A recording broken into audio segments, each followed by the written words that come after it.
Hello everyone, स्वागत है आप सभी का बीएससी बीएड सिंप्लीफाइड पर, एक ऐसी जगह जहां मैं ज्ञान बांटने का काम करती हूँ क्योंकि ज्ञान बांटने से बढ़ता है। आज के वीडियो के अंदर हम पुरानी हमारी वीडियो जिसमें हमने आइडियल गैस के बारे में डिस्कशन कर लिया था, उसके ही पार्ट बी रियल गैस के बारे में डिस्कशन करेंगे। और ये यूनिट है BSc BEd second year physics paper 2 की। तो जैसा कि हमने पिछली वीडियो के अंदर ये डिस्कस कर लिया था कि हम एक वीडियो के अंदर पूरे पीवाईक्यूज और नोट्स पढ़ लेंगे। और पिछली वीडियो के अंदर मैंने आपको पार्ट ए के लिए दोनों चीजें, प्रीवियस ईयर क्वेश्चंस और नोट्स, दोनों चीजें एक ही वीडियो के अंदर प्रोवाइड कर दी थी। उसके बाहर आई गारंटी कुछ नहीं आने वाला है, ठीक है? उसको आप अच्छे से कर लो। और अगर आपने वो वीडियो अच्छे से देखी होगी तो ये जितने भी पार्ट ए वाले क्वेश्चन हैं आप देख सकते हो। defines Boyle law, define specific heat of gases, explain the specific heat of monatomic gases, define Brownian motion, explain law of equipartition of energy, and define Avogadro number, and give the kinetic interpretation of temperature on the basis of kinetic model, and write the postulates of KTG, find the expression for pressure on the wall of a container due to molecules of any gas। ये सारे questions अब आपसे हो सकते हैं। अगर आपने वो वीडियो अच्छे से देखी होगी तो ये सारे क्वेश्चंस अब आप कर सकते हो। अब अपन आगे चलते हैं। इसी के अंदर अब हम पार्ट बी रियल गैसेस के बारे में पढ़ेंगे। हमने आइडियल गैस के बारे में पढ़ा, अब हम सेम रियल गैसेस के साथ में करेंगे। रियल गैसेस स्टार्ट करने से पहले हम रियल गैसेस में से कौन से क्वेश्चंस पूछ रखे हैं वो एक बार डिस्कस कर लेते हैं। उससे क्या होगा, आपको पता रहेगा कि क्या क्या पूछ रखा है और हम उतना ही लिमिटेड पढ़ेंगे, ठीक है? पूरा सिलेबस उठाकर चलने की हमें जरूरत नहीं है। अगर हमें अच्छे डिसेंट नंबरों से पास होना है तो उसके लिए ये प्रीवियस ईयर क्वेश्चंस करके चले जाओ। और कुछ एक एक्स्ट्रा क्वेश्चंस जो मुझे लगते हैं कि हाँ ये इंपॉर्टेंट हो सकते हैं, उसके लिए मैं एक अलग से वीडियो बनाऊंगी जिसके अंदर मैं 2024 और 2025 के पीवाईक्यूज डिस्कस करूंगी ना। उसी वीडियो के अंदर मैं कुछ इंपॉर्टेंट क्वेश्चंस और बता दूंगी जिन पे आपको काम करने की जरूरत पड़ सकती है। इस वीडियो के अंदर हम 2021, 22 और 23 के प्रीवियस ईयर क्वेश्चंस कवर करने वाले हैं। ओके, तो पार्ट बी के हम क्वेश्चंस देख लेते हैं। जैसे ये क्वेश्चन है, derive joule coefficient for ideal gas, और उसके बाद में है एक्सप्लेन जूल थॉमसन एक्सपेंशन। उसके अलावा एक क्वेश्चन आ रखा है, derive the equation of state for real gases and reduce for ideal gas. उसके बाद में एक सेक्शन ए में क्वेश्चन आ रखा है, डिफाइन जूल थॉमसन इफेक्ट। और एक क्वेश्चन आ रखा है, डिराइव वॉन्डरवॉल्स गैस इक्वेशन। इसके अलावा एक क्वेश्चन आ रखा है, derive Joule Thomson coefficient for Van der Waals gases. ये सेम है, अभी पहले आया था, अभी वापस आ गया। फिर उसके बाद में एक क्वेश्चन आ रखा है, डिफाइन जूल्स कोफिशिएंट, यानी कि आपने देख लिया जूल जूल जूल ही दे रखा है और एक और नया नाम है वंडरवॉल्स, यानी कि ये दो ही ज्यादा क्वेश्चंस पूछ रखे हैं। इसके अलावा एक क्वेश्चन है, डिफाइन क्रिटिकल कॉन्स्टेंट्स। बहुत ही इजी सा और छोटा सा टॉपिक है, मतलब ये इतने से 3-4 टॉपिक है और पूरा आपका फिर ये यूनिट कंप्लीट हो जाएगी पार्ट बी के साथ। चलिए शुरू करते हैं। तो ये है हमारा पार्ट बी रियल गैसेस। इसके अंदर मैंने आपको जैसे टॉपिक्स बताया, जैसे कि कुछ टॉपिक्स हैं, एक हो गया वंडर वॉल्स गैस इक्वेशन, ठीक है? एक हो जाएगा अपने क्रिटिकल कॉन्स्टेंट्स, और एक हो जाएगा आपके जूल थॉमसन एक्सपेंशन, और एक हो जाएगा आपके जूल थॉमसन कॉफिशिएंट, ठीक है? और एक और टॉपिक आ जाता है, वो इक्वेशन ऑफ गैस होता है। जो क्वेश्चन आ रखा था ना कि रियल गैस की इक्वेशन निकालो और फिर उसको आइडियल गैस के लिए रिड्यूस करो, तो वो वाली इक्वेशन वाला भी एक टॉपिक आ जाता है। वन बाय वन हम सारे टॉपिक्स कवर करेंगे। कुछ एक टॉपिक्स है, बहुत ही छोटे से वीडियो बनेगी और इसके अंदर सब कुछ कवर हो जाएगा, ठीक है? इस वीडियो के बाद में आपकी कंप्लीट यूनिट 1 कवर हो जाएगी, तो उसके लिए आपको अलग से माथा मारने की जरूरत नहीं है बुक्स वगैरह में। आप इस वीडियो के थ्रू भी कर सकते हो, बाकी टाइम आप अपनी कॉम्पिटिशन की तैयारी में लगाइए, ठीक है? तो स्टार्ट करते हैं। पहला है हमारा वंडरवॉल्स इक्वेशन, ठीक है? वंडरवॉल इक्वेशन, वंडरवॉल एक साइंटिस्ट था जिसने क्या डेवलप करा, एक इक्वेशन डेवलप करी। मतलब अगर आपने पिछली वीडियो देखी होगी तो उसके अंदर हमने आइडियल गैस इक्वेशन पढ़ी थी। आइडियल गैस इक्वेशन हम बचपन से पढ़ते आ रहे हैं, हमें पता है PV is equals to nRT होता है, और ये आइडियल गैस के लिए था। आइडियल गैस में हम प्रेशर को क्या लेकर चलते हैं, प्रेशर को हम जीरो लेकर चलते हैं कि कोई भी ज्यादा प्रेशर नहीं लग रहा हुआ। आइडियल है, आइडियल गैस का मतलब ही क्या हुआ, आइडियल है तो उसके अंदर प्रेशर कम लग रहा है, उसके बीच में मॉलिक्यूल्स के बीच में जो हमारे अट्रैक्टिव फोर्सेज है या फिर रिपल्सिव फोर्सेज है वो बहुत कम लग रहे हैं, ठीक है? उसके अलावा जो वॉल्यूम होती है, वॉल्यूम को भी हम नेग्लिजिबल लेकर चलते हैं, आइडियल गैस के अंदर चल रहे हैं। तो रियल गैस के अंदर ऐसा तो नहीं होता, क्योंकि रियल गैस में कुछ ना कुछ तो वॉल्यूम होता है। रियल गैस के कुछ कुछ तो मॉलिक्यूल के बीच में कुछ तो प्रेशर लगता है, तो कुछ तो उनका वॉल्यूम होता है, कुछ तो उनका प्रेशर लगता है। तो उसको उसने वंडरवॉल ने वॉल्यूम करेक्शन किया, प्रेशर करेक्शन किया, उसको उसने करेक्ट कर दिया, जिससे एक नई इक्वेशन जनरेट होकर आई, जिस इक्वेशन को हम क्या कहते हैं, रियल गैस इक्वेशन कहते हैं। और रियल गैस इक्वेशन किसकी है, वो वंडरवॉल की रियल गैस इक्वेशन कहते हैं। ये तो हमारी इक्वेशन के बारे में बात हो गई। अब अपन एक काम करते हैं, अब हम इन दोनों टॉपिक्स को, वॉल्यूम करेक्शन और प्रेशर करेक्शन को डिटेल से पढ़ते हैं, क्योंकि ऑलमोस्ट ये क्वेश्चन आपके सेक्शन सी के अंदर आता है। तो आपको ये पूरा सॉल्व करके आना होता है, वॉल्यूम करेक्शन बताना होता है, प्रेशर करेक्शन बताना होता है, इनका डेरिवेशन होता है, आपको वो भी करना होता है। तो वो पूरी चीज अपन इसके अंदर समझने वाले हैं, ठीक है? तो तो पहले अपने वॉल्यूम करेक्शन, अपन ने अभी देखा कि मैंने क्या कहा कि वंडरवॉल ने क्या किया, वॉल्यूम को करेक्ट किया। तो अगर हम 1 मोल लेके चल रहे हैं, गैस का 1 मोल लेके चल रहे हैं, तो उसके लिए करेक्टेड या फिर आइडियल वॉल्यूम क्या होगी, वी आई। ठीक है, वी आई जिसको हम आइडियल या फिर करेक्टेड वॉल्यूम बता रहे हैं। ठीक है, वी आई क्या है, वी आई करेक्टेड वॉल्यूम है। V क्या है, V एक्चुअल वॉल्यूम है, और B क्या है, B वॉल्यूम करेक्शन फैक्टर है। ये चीज हम आगे समझेंगे। ठीक है, अभी आप इस चीज को एक बार अपने दिमाग में बिठा लो। ये एक पैटर्न मैंने जिस तरीके से नोट्स बनाया है, इसी तरीके से आपको अपनी कॉपी के अंदर आंसर शीट के अंदर एग्जाम में लिख के आना है। इस वजह से मैंने इस चीज को पहले लिखा है। ठीक है, तो वी आई क्या है, वी आई तो है हमारा जो करेक्टेड वॉल्यूम है। ठीक है, वी आई तो हमारा करेक्टेड वॉल्यूम है। वी क्या है, वी है हमारा एक्चुअल वॉल्यूम। ठीक है, और बी क्या है, बी है हमारा वॉल्यूम करेक्शन फैक्टर। ठीक है, बी हमारा वॉल्यूम करेक्शन फैक्टर है। This adjustment is essential because the gas molecules occupy some space and thus reduce the volume available for the free motion. इस लाइन का क्या मतलब है कि ये जो एडजस्टमेंट हम कर रहे हैं वॉल्यूम के अंदर, ये जो हम करेक्शन कर रहे हैं, ये एसेंशियल है, ये जरूरी है। क्यों जरूरी है, क्योंकि मॉलिक्यूल्स होते हैं वो स्पेस लेते हैं, वो ऑक्यूपाई करते हैं सम स्पेस। ठीक है, तो इस वजह से क्या होता है, जो भी वॉल्यूम एक कंटेनर के अंदर अवेलेबल है वो कम हो जाती है। इस वजह से जो मॉलिक्यूल्स है वो फ्री मोशन नहीं कर पाएंगे। अब जब मॉलिक्यूल्स फ्री मोशन नहीं कर पाएंगे तो कुछ तो एडजस्टमेंट हर किसी को करना पड़ेगा ना। एक कमरा है, कमरे के अंदर 5 लोग ऑलरेडी थे, अब हमने कुछ और लोग डाल दिए, तो क्या हुआ, कमरे की वॉल्यूम कम हो जाएगी। ठीक है, जो अवेलेबल वॉल्यूम थी उससे वॉल्यूम कम हो जाएगी। तो इस वजह से जो वो 5 लोग ऑलरेडी कमरे के अंदर थे वो आसानी से मोशन नहीं कर पाएंगे, उनको वो एक दूसरे से टकरेंगे। ठीक है, कोलाइड करेंगे, तो इस वजह से वो आसानी से मोशन नहीं कर पाएंगे। इसीलिए कुछ तो एडजस्टमेंट होगा ना, कुछ तो एडजस्टमेंट होगा। उसी एडजस्टमेंट को किसने किया है, वंडरवॉल ने किया है। ठीक है, अब अपन ने फॉर्मूला देखा था वी आई, जो कि ये corrected volume equals to V, यानी कि जो है हमारी एक्चुअल वॉल्यूम माइनस बी, यानी कि हमारा करेक्शन फैक्टर, जिसको हम वॉल्यूम करेक्शन फैक्टर है, इसी को हम क्या कहते हैं, एक तो हम इसको वॉल्यूम करेक्शन फैक्टर कहते हैं। ठीक है, और इसी का ही दूसरा नाम है एक्सक्लूडेड वॉल्यूम। एक्सक्लूडेड वॉल्यूम यानी कि आप अभी मैंने कमरे का एग्जांपल लेके बताया, यानी कि कमरे के अंदर वी वॉल्यूम थी। ठीक है, जब 5 लोग थे, अब हमने कुछ लोग और डाल दिए, जब जब हमने कुछ लोगों को और इस कमरे के अंदर डाल दिया, तो कुछ वॉल्यूम कम हो गई है ना, कुछ वॉल्यूम कम हो गई, और जिससे हमें क्या मिली, करेक्टेड वॉल्यूम मिली। तो वो कितनी वॉल्यूम कम हुई वो कैसे हम कैलकुलेट करेंगे, वो एक्सक्लूड हो गई ना, वो वॉल्यूम एक्सक्लूड हो गई, उसी को हम क्या कहते हैं, बी कहते हैं। यानी कमरे में से हमने वॉल्यूम कम करी, अब हमको कैलकुलेट करना है कि कितनी वॉल्यूम कम हुई, तो हम उसको नाम दे देंगे कि मान लो बी वॉल्यूम कम हुई। तो अब हमको पता चलेगा कि अब कितनी वॉल्यूम है, अब करेक्टेड वॉल्यूम कितनी है, तो हम कैसे निकालेंगे, वी में से बी को माइनस कर देंगे, तो हमें क्या मिल जाएगी, करेक्टेड वॉल्यूम मिल जाएगी। यही तो वो फॉर्मूला है। अब हम इसके अंदर बी को निकालने वाले हैं कि हम अब बी कैसे निकालेंगे, ना हमें वी पता है ना हमें वी आई पता है, तो बी को निकालना इस फॉर्मूला से तो पॉसिबल नहीं है। तो अब हम बी को कैसे निकालेंगे, ठीक है, तो उसके लिए हम ये डेरिवेशन करने वाले हैं। अब हम क्या करेंगे, अब हम इस डायग्राम से समझेंगे, हमें क्या करना है, हम लैंग्वेज पढ़ते जाएंगे और उसके अकॉर्डिंग डायग्राम से हम ये चीजें समझते जाएंगे। ठीक है, क्या लिखा है, let 2 gas molecules each having diameter sigma are touching each other, यानी कि 2 मॉलिक्यूल एज्यूम कर लो। ठीक है, मैं यहाँ पे बताती चाहती हूँ क्योंकि ये एक साथ में बना हुआ है, तो आपके लिए ग्रैप करना इसको थोड़ा मुश्किल हो सकता है, तो उसको अलग से बताती जाती हूँ। मान लो कि हमारे पास में क्या है, 2 मॉलिक्यूल हैं। ठीक है, ये हमने 2 मॉलिक्यूल लिए, इन दोनों मॉलिक्यूल का जो डायामीटर है, इन दोनों मॉलिक्यूल का जो डायामीटर है, ये मिड पॉइंट है, अब इनका ये जो डायामीटर है, ये इनका जो डायामीटर है वो क्या है, वो सिग्मा है। ठीक है, डायामीटर क्या है, सिग्मा है, और ये एक दूसरे को टच कर रहे हैं। Distance between centre of 2 molecules is sigma. Obviously इनके बीच का जो सेंटर से सेंटर जो कनेक्ट हो रहा है, इनके बीच का जो डिस्टेंस है इनके दोनों के सेंटर का, वो भी सिग्मा है। ऑब्वियसली सिग्मा ही होगा क्योंकि इसकी रेडियस क्या, इसका डायमीटर सिग्मा है, इसकी रेडियस क्या हो जाएगी, सिग्मा बाय 2, और इसकी रेडियस क्या हो जाएगी, सिग्मा बाय 2। अब इनके सेंटर से सेंटर, अब ये पूरी रेडियस और रेडियस ही तो प्लस हो रहे हैं, तो वो सिग्मा ही होगा, सेंटर से सेंटर का डिस्टेंस। तो इनके बीच का सेंटर का डिस्टेंस कितना हो गया, सिग्मा हो गया, इनका डायमीटर कितना हो गया, सिग्मा हो गया। अब आगे क्या बात दे रखी है, volume of shaded sphere will be excluded volume for 2 molecules. ऐसा क्यों बोल रहा है, वॉल्यूम ऑफ शेडेड स्फीयर, यानी कि इनका जो सेंटर से लेकर डिस्टेंस बना है, ये जो डिस्टेंस बनी है, अब इस पे ध्यान देना, सिर्फ मैं इसको दूसरे पेन से बता देती हूँ। जैसे ये जो आपने डिस्टेंस ली इसके सेंटर से सेंटर की, तो ये एक सर्कल बन जाएगा। ठीक है, ये किसी एक जगह की, ये किसी एक सर्कल की, किसी स्फीयर की क्या हो गई, ये रेडियस हो गई। इसके सेंटर से इस सेंटर की जो डिस्टेंस है वो एक क्या हो गई, अपने एक स्फीयर की रेडियस बन गई, ये सिग्मा इस स्फीयर की रेडियस बन गया।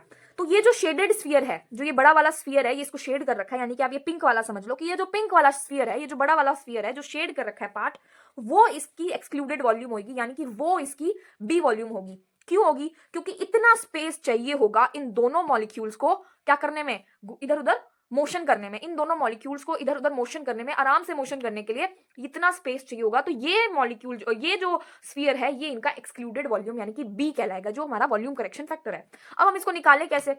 तो निकालने के लिए हम क्या करेंगे, हमें स्फीयर का वॉल्यूम पता है,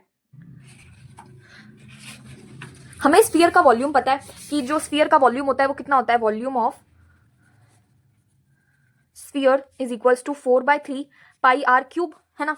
और अब हमें किसका निकालना है, हमें वो बड़े वाले का निकालना है। ये बड़े वाला था, है ना, जिसके सेंटर से सेंटर की डिस्टेंस थी, ये दो छोटे वाले थे, ठीक है। ये सेंटर से सेंटर की डिस्टेंस थी और ये कितनी थी इसकी रेडियस, ये कितनी थी डिस्टेंस, सिग्मा थी। यानी कि इस बड़े वाले जो स्फीयर है, बड़ा वाला जो स्फीयर है, उसकी रेडियस कितनी हो जाएगी, सिग्मा हो जाएगी। यानी कि आर इक्वल्स टू सिग्मा है। तो अगर हम इसको फॉर्मूला में रखेंगे तो volume of this sphere, this excluded sphere, ये जो शेडेड स्फीयर है, इसको हम शेडेड स्फीयर मान लेते हैं, क्योंकि आपको ऐसे लिख के आना है। आप एक ही पेन से बनाओगे तो आपको उधर शेड करना होगा इसको, ठीक है। तो वॉल्यूम ऑफ शेडेड स्फीयर क्या हो जाएगा, 4/3 पाई आर कितना है, सिग्मा क्यूब, ठीक है। ये हो गया। तो हमारा कितना आ गया, वॉल्यूम ऑफ शेडेड स्फीयर आ गया 4/3 pi sigma cube, sorry sigma cube. अब एक्सक्लूडेड वॉल्यूम फॉर 1 मॉलिक्यूल, अब ये जो था, ये तो हम 2 मॉलिक्यूल्स के लिए कर रहे थे, ये तो 2 मॉलिक्यूल्स की एक्सक्लूडेड स्फीयर है। मैंने बताया था कि इन दोनों मॉलिक्यूल्स की एक्सक्लूडेड स्फीयर कितने, एक्सक्लूडेड वॉल्यूम कितनी हो जाएगी, 4/3 सिग्मा क्यूब। यहाँ पे लिखा हुआ भी है वॉल्यूम ऑफ शेडेड स्फीयर, जो ये शेडेड स्फीयर है, इसका जो वॉल्यूम है वो एक्सक्लूडेड वॉल्यूम होगा किसके लिए, 2 मॉलिक्यूल्स के लिए। तो अगर हम एक के लिए निकालेंगे तो क्या करेंगे, हम एक के लिए निकालेंगे तो इसको 2 से डिवाइड कर देंगे, है ना। तो volume of shaded sphere for 1 molecule is equals to 1/2, divide कर देंगे 2 से, और बाकी का ये same to same 4/3 pi sigma cube, ठीक है। तो 2 से हम इसको कट करेंगे तो ये कितना आ जाएगा, ये आ जाएगा 2/3 पाई सिग्मा क्यूब, ठीक है, 2/3 पाई सिग्मा क्यूब। या फिर इसको प्लस कर, इसको मल्टीप्लाई कर दिया, नीचे मल्टीप्लाई कर दिया, कट नहीं किया, 4/6, हाँ इसको कट नहीं करना क्योंकि आगे अपने को एग्जैक्ट निकालना भी होगा, इसको कट नहीं करना। आप इसको क्या करना, मल्टीप्लाई कर देना, 1/2 4/3 पाई सिग्मा क्यूब, यानी कि 4/6 पाई सिग्मा क्यूब आ गया। 1 मॉलिक्यूल के लिए पाई सिग्मा क्यूब आ गया। अब आगे क्या दे रखा है, आगे ये दे रखा है कि जब अब आर, एक मॉलिक्यूल के लिए जो आर होगा वो सिग्मा/2 होता है। यानी कि ये जो एक मॉलिक्यूल था, इसका हमने देखा कि इसका जो डायमीटर था वो सिग्मा था, यानी कि इसकी जो रेडियस होगी, जो इसकी रेडियस होगी वो सिग्मा/2 होगी, है ना। तो एक मॉलिक्यूल की आर क्या, ये रेडियस क्या होगी, सिग्मा/2 होगी। तो एक्चुअल वॉल्यूम ऑफ 1 मॉलिक्यूल, एक मॉलिक्यूल का एक्चुअल वॉल्यूम कितना आएगा, एक मॉलिक्यूल का एक्चुअल वॉल्यूम निकालना है हमको। एक्चुअल वॉल्यूम यानी कि हमको क्या निकालना है, वी निकालना है। अभी हमने जो वॉल्यूम ऑफ शेडेड स्फीयर निकाला था वो क्या था, वो एक्सक्लूडेड वॉल्यूम थी, वो एक्सक्लूडेड वॉल्यूम थी, यानी कि हमने बी निकाला था, ठीक है, बी निकाला था। अभी हम क्या निकाल रहे हैं, हम एक्चुअल वॉल्यूम यानी कि वी निकाल रहे हैं एक मोल की। तो एक मोल की हमारे 4/6 पाई जो सिग्मा क्यूब आई वो तो क्या है, एक्सक्लूडेड वॉल्यूम है। अब हम उसकी एक्चुअल वॉल्यूम निकालेंगे। तो एक्चुअल वॉल्यूम निकालने के लिए फॉर्मूला तो यही यूज होगा, क्योंकि ये भी स्फीयर ही है तो मॉलिक्यूल ही, और मॉलिक्यूल को हम एज्यूम करते हैं कि वो स्फेरिकल शेप में होता है, ठीक है। तो ये भी मॉलिक्यूल, तो इसकी भी यही, लेकिन इसमें हम आर को क्या ले लेंगे, अब की हम आर को ले लेंगे सिग्मा/2। तो इसमें हम क्या लग देंगे, 4/3 पाई सिग्मा/2 का होल क्यूब। तो ये कितना आ जाएगा, ये हमारा आ जाएगा 4/3 pi sigma upon 8, sigma cube upon 8 आ जाएगा, ठीक है। अब अपन क्या करेंगे, इसको कट कर देंगे, ये कट हो गया, तो यहाँ पे कितना आ गया, 2 आ गया। तो ये कितना हो गया, सिग्मा क्यूब अपॉन 6 हो गया, सिग्मा क्यूब अपॉन 6 हो गया। तो एक्चुअल वॉल्यूम यानी कि वी कितने आ गए हमारे, वी आ गया हमारा सिग्मा, सॉरी पाई सिग्मा क्यूब अपॉन 6, और हमारा बी कितना आया था, बी आया था हमारे 4/6 पाई सिग्मा क्यूब, ठीक है।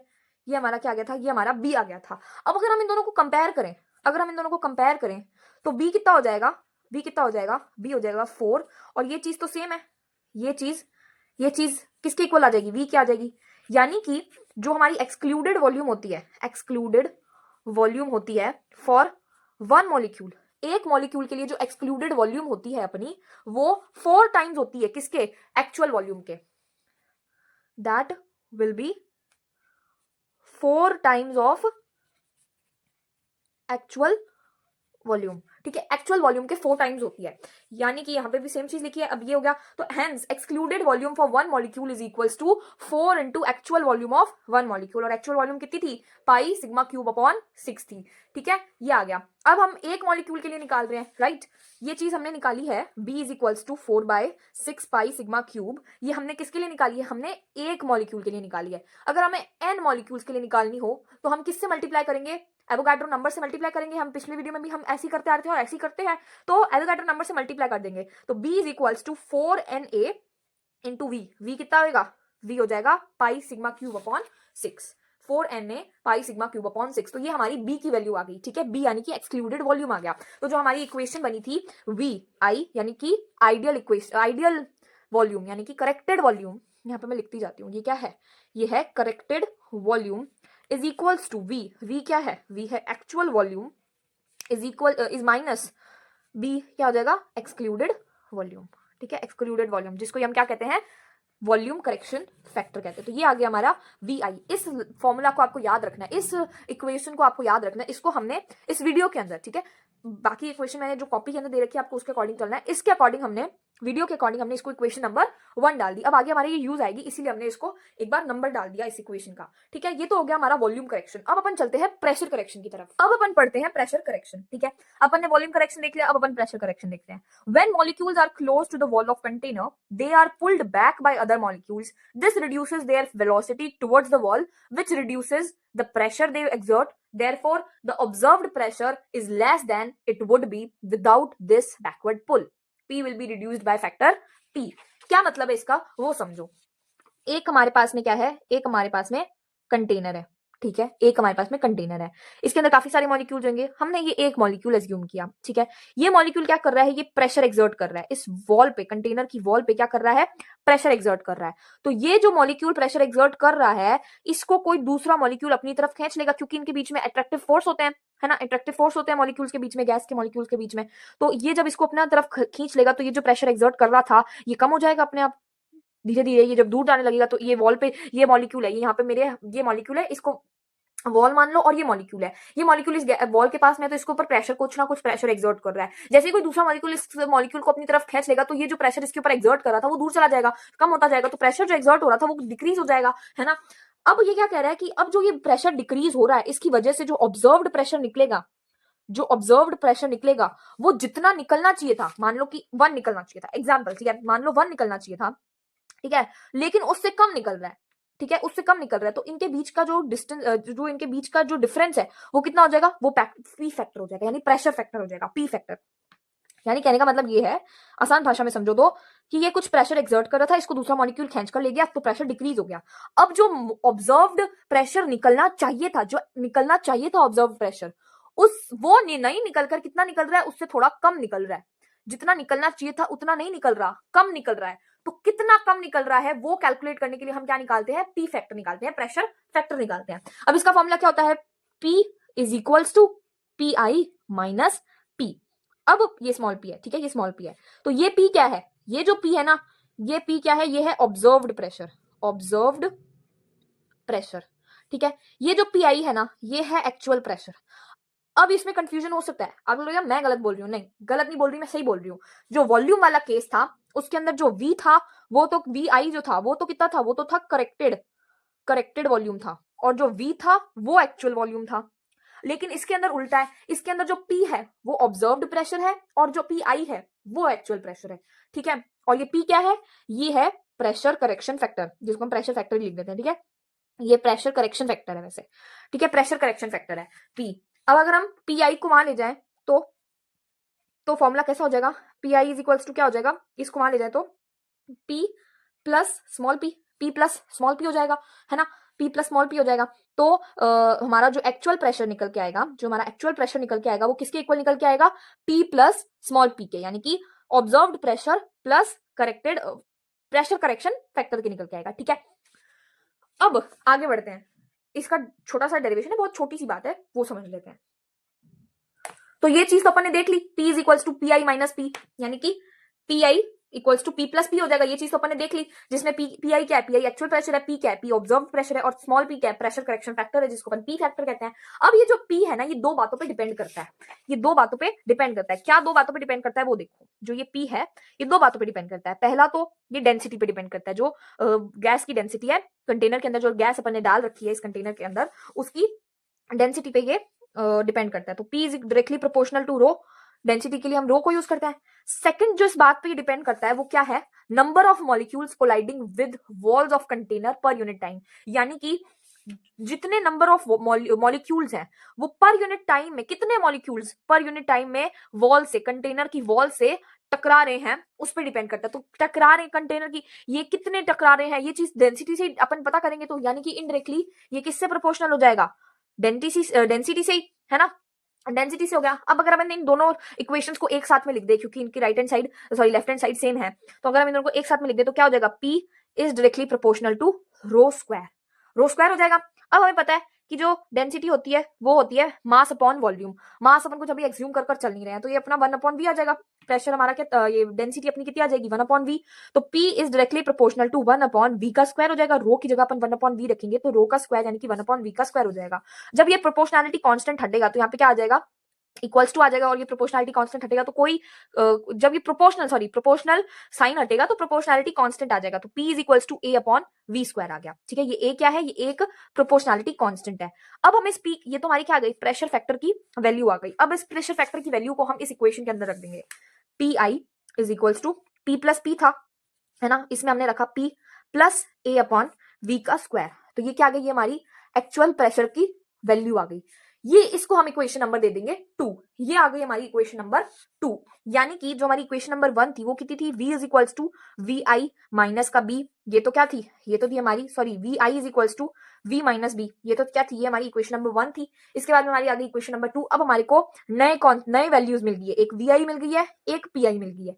ठीक है, ये हमारे कि अब इन वैल्यूज का हमको करना क्या है।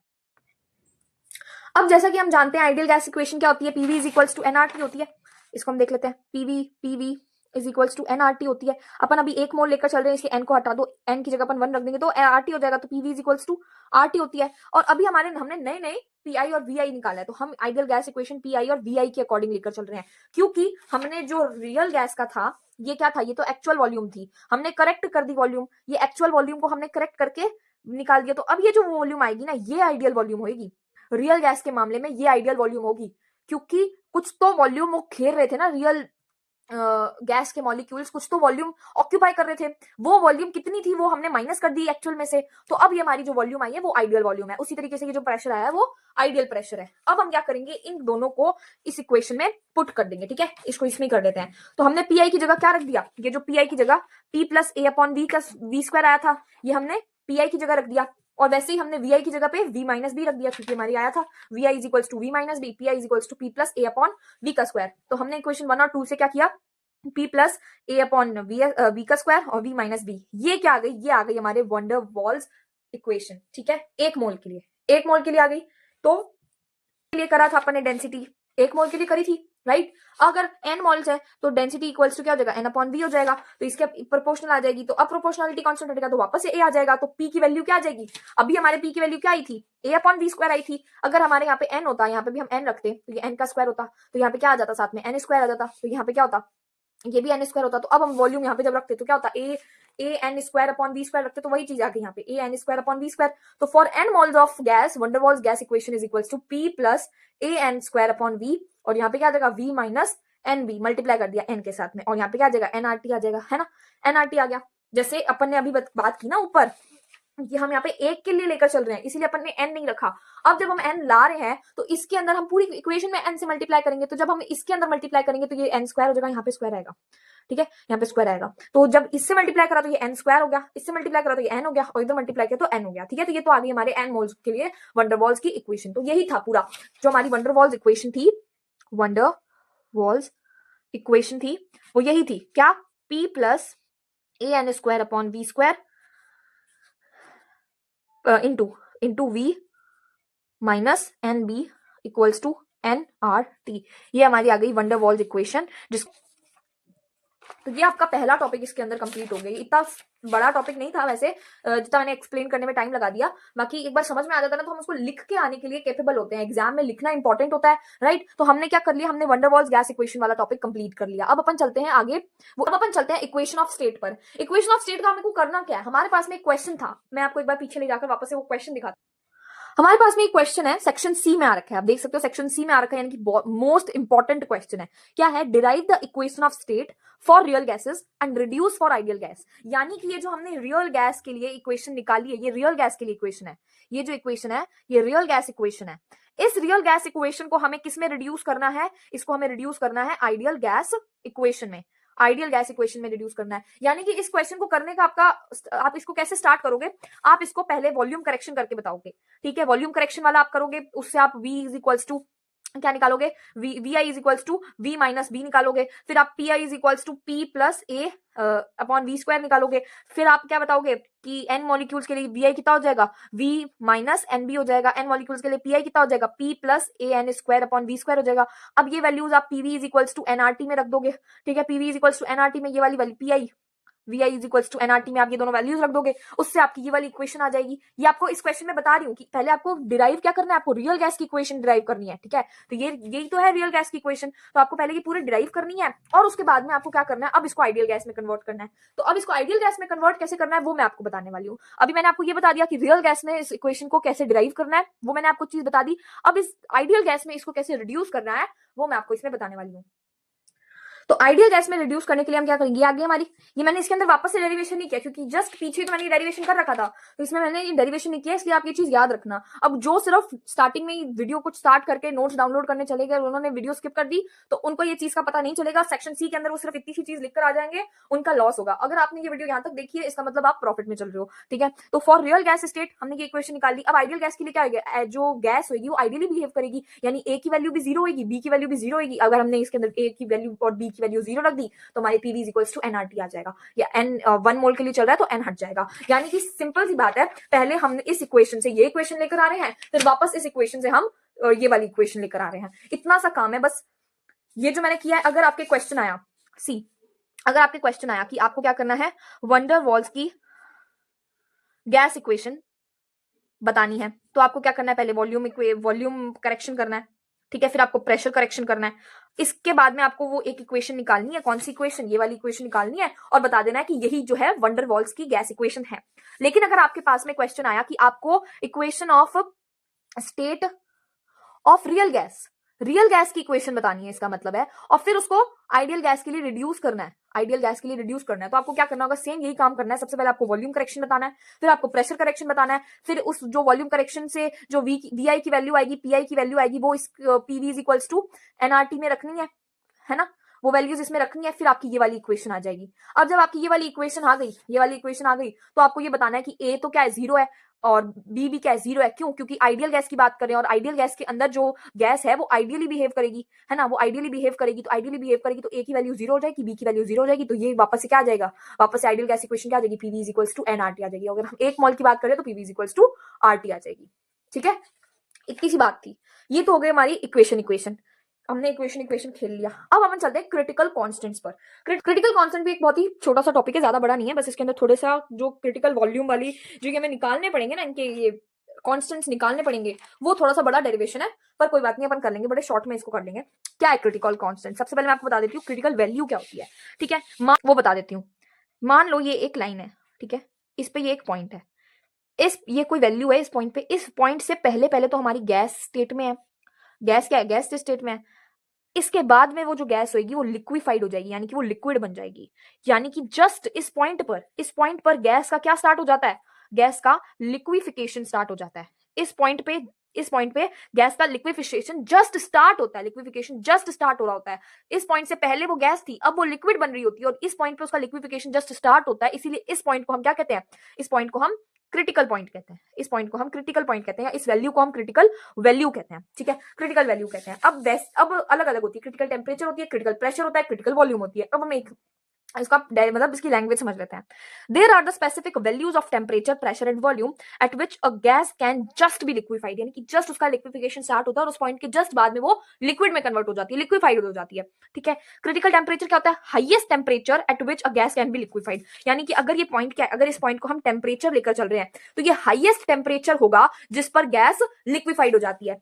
क्रिटिकल प्रेशर क्या होता है? क्रिटिकल प्रेशर होता है minimum pressure needed to liquefy a gas at constant temperature, यानी कि एक कांस्टेंट टेम्परेचर पर मिनिमम प्रेशर जो रिक्वायर्ड है, जो मिनिमम प्रेशर हमको चाहिए, नीडेड है, वो मिनिमम प्रेशर ही क्रिटिकल प्रेशर कहलाता है, जिस पर गैस लिक्विफाइड हो जाती है। फिर इसके बाद में आता है हमारे क्रिटिकल वॉल्यूम। क्रिटिकल वॉल्यूम क्या है? Volume occupied by 1 mole of gas at constant eight critical temperature and critical pressure. ये टीसी क्या है? टीसी क्रिटिकल प्रेशर है, सॉरी टीसी क्रिटिकल टेम्परेचर है, पीसी क्रिटिकल प्रेशर है और वीसी क्रिटिकल वॉल्यूम है। यानी कि volume occupied by 1 mole of gas, 1 mole of gas के द्वारा जितनी वॉल्यूम ऑक्यूपाइड है eight critical temperature and eight critical pressure, वो क्या होता है? क्रिटिकल वॉल्यूम होता है। अब हम ये इक्वेशन के बारे में अच्छे से जानते हैं, ये इक्वेशन हमने पूरी डिराइव करी थी। अब हम क्या करेंगे, एक एक करके Vc यानी कि क्रिटिकल वॉल्यूम, Tc यानी कि क्रिटिकल टेम्परेचर और Pc यानी कि क्रिटिकल प्रेशर, इनकी वैल्यूज निकालेंगे। और इनकी वैल्यूज हम किससे निकालेंगे? हम इस इक्वेशन से निकालेंगे। ठीक है, तो अगर मैं इसके अंदर समझाऊं तो आपको समझ में आ जाएगा, या फिर मैं पेपर पे समझाऊं? पेपर पे ही समझाती जाती हूँ, साथ साथ में ये भी आपको दिखाती रहती हूँ। ठीक है, तो हमको ये वाली इक्वेशन के बारे में पता है, इसको छोड़ो, हमको ये वाली इक्वेशन के बारे में पता है, P plus A upon B square और V minus B is equals to R T. N नहीं लेके चल रहे, 1 मोल की बात चल रही है, यानी कि 1 मोल की बात चल रही है, तो ये इक्वेशन हमको पता है। अब हमने क्या किया, इस इक्वेशन को, हमने पूरी इक्वेशन को खोल लिया, यानी कि हमने इसका आपस में मल्टीप्लाई करवा दिया। ठीक है, इस ब्रैकेट्स को खोल लिया, तो हम ब्रैकेट्स को खोल लेंगे तो पी का इसके साथ में मल्टीप्लाई होगा पीवी, पी का इसके साथ में मल्टीप्लाई होगा माइनस का पीबी, फिर ए अपॉन बी स्क्वायर का इसके साथ में मल्टीप्लाई होगा, तो ये कितना हो जाएगा? ए अपॉन वी हो जाएगा, वी से भी कट गया, और इसके साथ में मल्टीप्लाई होगा तो ये क्या हो जाएगा? माइनस का A B upon V square equals to R T आ गया। ये हमारी इक्वेशन आ गई। हमने क्या किया, पूरा ब्रैकेट खोल लिया। फिर अब हम क्या कर रहे हैं, अब हम इसके वी स्क्वायर से मल्टीप्लाई कर रहे हैं, पूरी इक्वेशन का हम वी स्क्वायर से मल्टीप्लाई कर रहे हैं। तो जब हम इसका वी स्क्वायर से मल्टीप्लाई करेंगे तो ये कितना हो जाएगा? ये हो जाएगा V cube P V cube minus ये कितना हो जाएगा? ये हो जाएगा P V square B plus ये कितना हो जाएगा? ए वी स्क्वायर से मल्टीप्लाई कर रहे हैं तो वी कट जाएगा, तो यहाँ पे क्या आ जाएगा? ए वी आ जाएगा, माइनस ए वी स्क्वायर से मल्टीप्लाई करें तो वी स्क्वायर से वी स्क्वायर कट जाएगा तो ए वी आ जाएगा, और यहाँ पे क्या आ जाएगा? आर टी वी स्क्वायर आ जाएगा। पूरी इक्वेशन का हमने वी स्क्वायर से मल्टीप्लाई किया तो क्या आया? P V cube minus P B V square plus A V minus A B equals to R T V square. यही चीज हमारे आई है। ठीक है, यही चीज हमारे आई है। अब हम क्या करेंगे, इस पूरी इक्वेशन को p से डिवाइड कर देंगे। तो पहले तो हमने क्या किया, इस पूरी इक्वेशन को v स्क्वायर से मल्टीप्लाई कर दिया। ठीक है, अब जो ये इक्वेशन आई है, इस पूरी इक्वेशन को हम p से डिवाइड कर देंगे। ठीक है, डिवाइड कर देंगे तो p से डिवाइड करेंगे तो यहाँ से p हट गया, यहाँ पे क्या बचा? v क्यूब, यहाँ से भी p हट गया तो यहाँ क्या बचा? v स्क्वायर b प्लस यहाँ पे p था नहीं तो यहाँ पे क्या आ जाएगा? A B upon p minus यहाँ पे भी p नहीं था तो यहाँ पे क्या आ जाएगा? ए बी अपॉन p, ये माइनस है। ठीक है, इक्वल्स टू यहाँ पे क्या आ जाएगा? Are T V square upon p आ जाएगा। ठीक है, सेम सेम यहाँ पे भी यही हो रहा है। ठीक है, अब हमने क्या किया, इस इक्वेशन के अंदर जो ये are T V square upon P हमारा इक्वल का है, ये हम इसको इधर यहाँ पे माइनस में ले आए। ठीक है, इसको हम इस साइड ले आए तो ये इक्वेशन क्या बन जाएगी? जब हम इसको इस साइड में ले आएंगे तो ये इक्वेशन क्या बन जाएगी? V cube minus V square B plus A V upon P minus A B upon P equals to, sorry equal नहीं, minus R T V square upon P equals to 0। ये हम इधर ले आए तो ये माइनस का हो गया। अब हम क्या करेंगे, अब हम इसमें से ये जो कॉमन आ रही है चीजों उनको अलग कर लेंगे। जैसे कि वी स्क्वायर कॉमन आ रहा है, किस में से कॉमन आ रहा है? वी स्क्वायर इस बी में से कॉमन आ रहा है और इस आर टी अपॉन पी में से वी स्क्वायर कॉमन आ रहा है, तो हमने वी स्क्वायर को अलग लिख लिया और बाकी ये सारी चीजों को एक साथ में लिख के अगली इक्वेशन के अंदर हमने क्या किया? वी क्यूब को हम अलग ले गए। यानी कि क्या हो रहा है, हमने वी स्क्वायर को इसमें से अलग कर लिया। V cube minus V square, एक तो वी स्क्वायर किसके साथ में है? बी के साथ में है। ठीक है, माइनस कॉमन आ गया ऑलरेडी बाहर, तो अंदर क्या आएगा? प्लस, और ये क्या है? आर टी अपॉन पी, और किसी के साथ में वी स्क्वायर नहीं है तो बाकी सब चीजों को हम एज इट इज लिख देंगे, A B upon P minus A B upon P equals to 0। अब हमने क्या किया, इस वी क्यूब को, अब इस वी क्यूब को अकेला करने के लिए हमने बाकी सारी जितनी भी वैल्यूज थी उनको हमने उस साइड भेज दिया, तो ये वी क्यूब हो गया। ये वाली वैल्यू जब उधर जाएगी तो ये प्लस की हो जाएगी, यहाँ माइनस की है तो ये हो जाएगा V square B plus R T upon P minus ये हो जाएगा A B upon P plus A B upon P, ये वैल्यू आ गई। ठीक है, अब क्या कर रहे हैं, अब इसके अंदर क्या हो रहा है, ये हमने वी स्क्वायर अलग कर दिया। अब एट क्रिटिकल कंडीशंस, हमने अभी बात करी थी क्रिटिकल कंडीशन के अंदर हमने क्या बात करी थी कि अगर 1 मोल की जो गैस है वो वॉल्यूम ऑक्यूपाई कर रही है at constant eight critical temperature और क्रिटिकल प्रेशर, सॉरी कांस्टेंट नहीं क्रिटिकल। ठीक है, बार बार मुंह पे वही है ना, कांस्टेंट तो कांस्टेंट ही निकलता रहता है। तो क्रिटिकल टेम्परेचर और क्रिटिकल प्रेशर पे अगर 1 मोल की गैस वॉल्यूम ऑक्यूपाई कर रही है तो वो वॉल्यूम क्या कहलाती है? क्रिटिकल वॉल्यूम कहलाती है। तो हमने क्या कंडीशन मान ली, क्रिटिकल कंडीशन के अंदर हमने क्या माना कि जो टी है वो टीसी है और पी है वो पीसी है। तो साथ दिखा नहीं क्या? हाँ, जो टी है वो टीसी है, जो पी है वो पीसी है, यानी कि जो वी होगा वो भी तो वीसी होगा। है ना, ये चीज थी, यही चीज बता रखी है, तो यही चीज इसके अंदर है कि at critical conditions we consider that T is equals to TC and P is equals to PC, यानी कि जो टेम्परेचर है वो क्रिटिकल टेम्परेचर है, P है वो जो प्रेशर है वो क्रिटिकल प्रेशर है, तो इस वजह से जो वॉल्यूम होगा वो क्रिटिकल वॉल्यूम होगा। अब हम VC को उधर ले जाएंगे तो V माइनस क्या हो जाएगा, VC equals to zero, V equals to zero. हमने क्या किया, इसका क्यूब कर दिया, इसका हमने क्यूब कर दिया। क्यों कर रहे हैं हम, क्योंकि हमें यहाँ पे वैल्यू रखनी, और यहाँ पे क्या है, क्यूब है, v का क्यूब है, तो हम क्या करेंगे, इसका क्यूब कर देंगे। तो जब हमने इसका क्यूब किया, v माइनस VC का क्यूब किया, तो वो इस जीरो के इक्वल आ गया। तो v क्यूब क्या हो गया, v cube minus 3v square, ठीक है। जब हम इसका खोल लेंगे a माइनस b का होल क्यूब खोल लेंगे तो क्या हो जाएगा, a cube minus 3a square b plus 3ab square plus minus b cube equals to zero.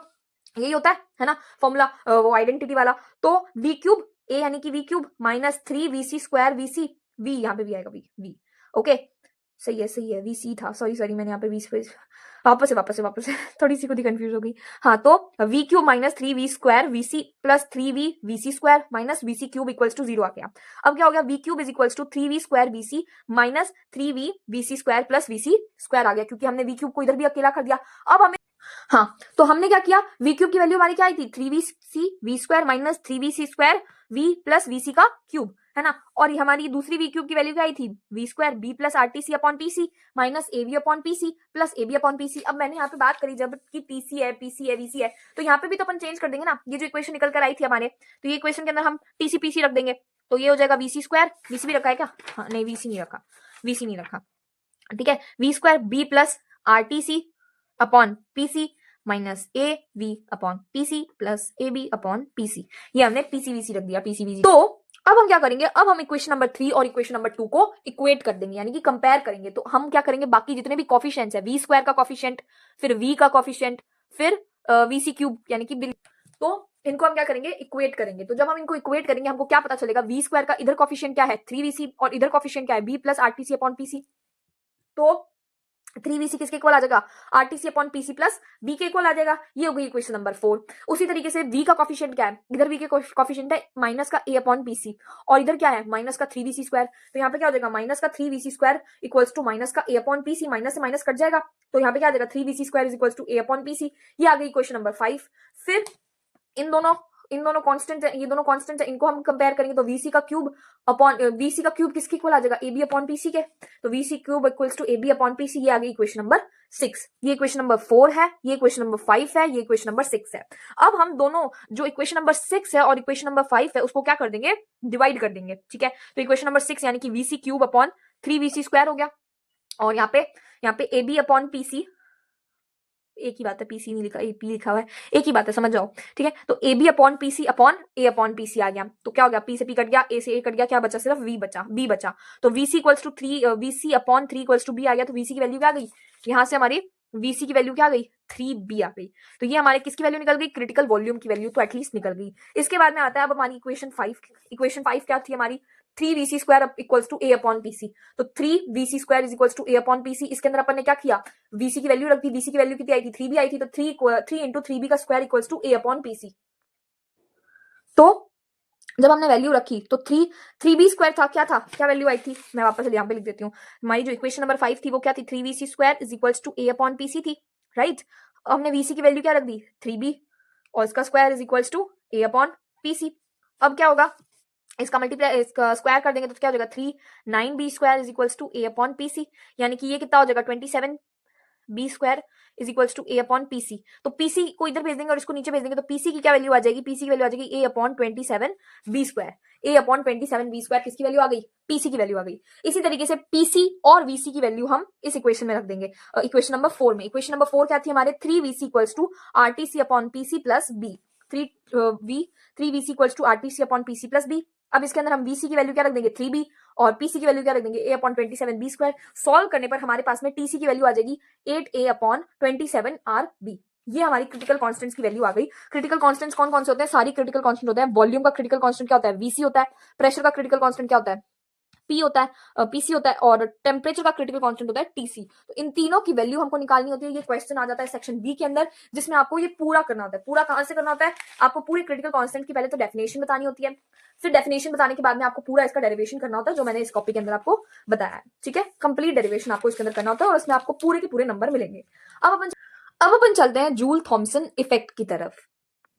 बहुत ही छोटी सी डेफिनेशन है, इसकी मैंने दो डेफिनेशंस लिख रखी है। एक डेफिनेशन जो ऑब्वियसली मैंने चैट जीपीटी से निकाली थी, तो ये डेफिनेशन तो मुझसे याद नहीं हुई थी जब मैं पढ़ रही थी इस यूनिट को अपने सेकंड ईयर में, तो मुझसे याद नहीं हुई थी, तो फिर मैंने बुक वाली डेफिनेशन निकाली, और जो कि इजी थी as compare to that definition. तो मैं दोनों डेफिनेशन का मतलब समझा दूंगी, मतलब दोनों का सेम ही है, बट थोड़े उसमें वर्ड्स ऐसे भारी भारी एकदम वर्ड्स हैं, तो उसके चक्कर में ये वाली डेफिनेशन मैंने लिखी थी। तो बुक की डेफिनेशन देख लेते हैं, वहां मैंने हेडिंग भी डाल रखी है, बुक की डेफिनेशन। ठीक है, ये देख लेते हैं पहले। When a gas is compressed at high pressure and is allowed to diffuse or expand in a low pressure area through a small aperture, there is fall in temperature. This effect is known as Joule-Thomson effect.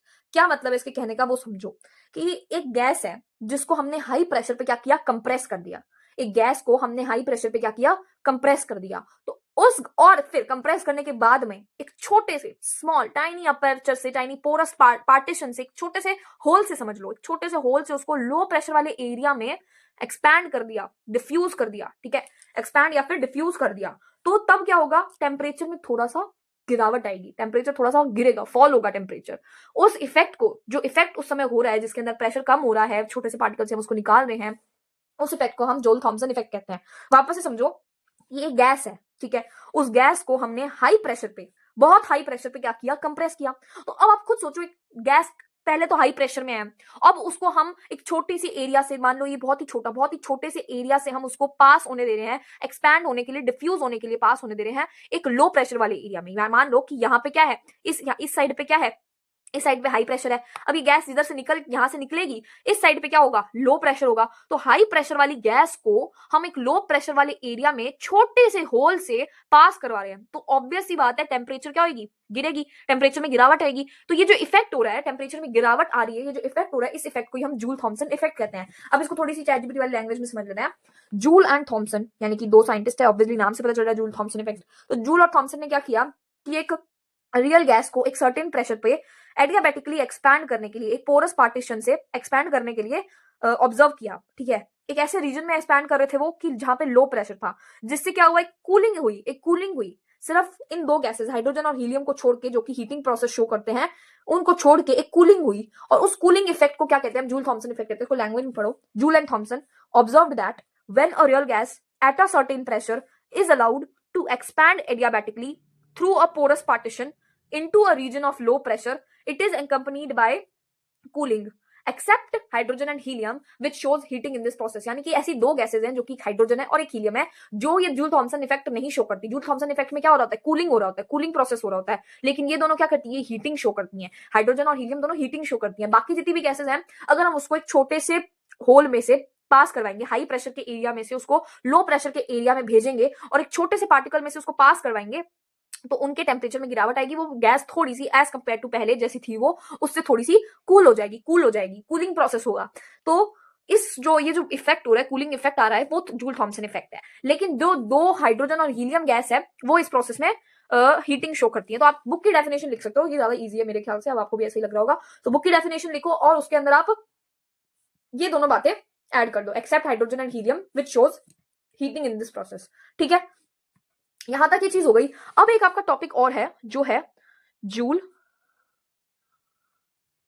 Thompson coefficient.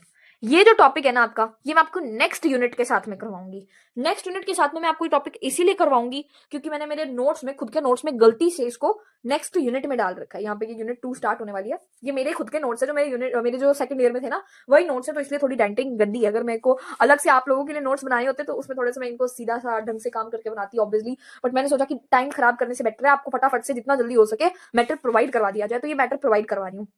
तो गलती से मैंने ये joule Thompson वाला जो coefficient वाला जो topic है वो यूनिट 2 में डाल दिया था अपने। ये यूनिट 2 यहाँ पे स्टार्ट हो रही है, इस यूनिट 2 के अंदर आपको मिल जाएगा ये रहा जूल थॉमसन कोफिशिएंट। तो ये मैं टॉपिक आपको इसी के अंदर पढ़ा दूंगी। एक ही बात है, आप अभी पढ़ो बाद में पढ़ो, पढ़ना तो है ही आपको।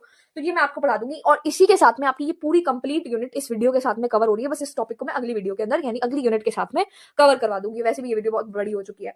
तो इस तरीके से आपकी कंप्लीट ये यूनिट कवर हो चुकी है। हमने पिछली वीडियो के अंदर आइडियल गैस के बारे में पढ़ लिया था, इस वीडियो के अंदर अपन ने रियल गैस के बारे में पढ़ लिया और जितने भी हमारे पीवाईक्यूज थे 2021, 22 और 23 के, वो सारे अपन ने इसके अंदर कवर कर लिए। देख सकते हो आप, define Boyle's law, specific heat, specific of gases, Joule coefficient, ठीक है। इसके अलावा Brownian motion, Joule Thomson effect, van der Waals gas equation, इसके अलावा critical constants, postulates of KTG, ये सारी चीजें, ये सब चीजें अपन ने इस वीडियो के अंदर कवर कर ली और इससे पहले वाली वीडियो के अंदर भी कवर कर ली थी।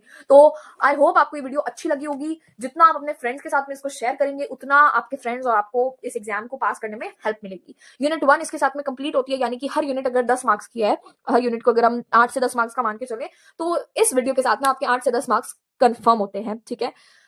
और दैट्स इट फॉर टुडे। अगर आप चैनल पे न्यू हो तो चैनल को सब्सक्राइब कर देना और अगर आपने पिछली वाली वीडियो जिसके अंदर हमने आइडियल गैस कवर किया था वो नहीं देखी है तो वो जरूर देख लेना। इन दोनों को मिलाकर, इन दोनों वीडियोस को मिलाकर हमारी पूरी कंप्लीट एक यूनिट होगी, यानी कि हमने कंप्लीट एक यूनिट 2 वीडियोस के अंदर कवर कर लिया है। तो अगर आपको ये वीडियो अच्छी लगी हो तो प्लीज कमेंट कर देना। लोग कमेंट करते हैं थैंक यू, हेल्पफुल, ऐसे कमेंट्स करते हैं तो काफी अच्छा लगता है, बहुत ही ज्यादा मोटिवेशन मिलता है कि हम आगे, लोग देख रहे हैं, उनको हेल्प हो रही है तो आगे बना के भेजनी चाहिए वीडियोस वगैरह। तो कमेंट कर देना, इससे मुझे मेरा डोपामिन रिलीज होता है। ओके, तो मिलते हैं नेक्स्ट वीडियो में। Till then take care, enjoy college life, bye bye.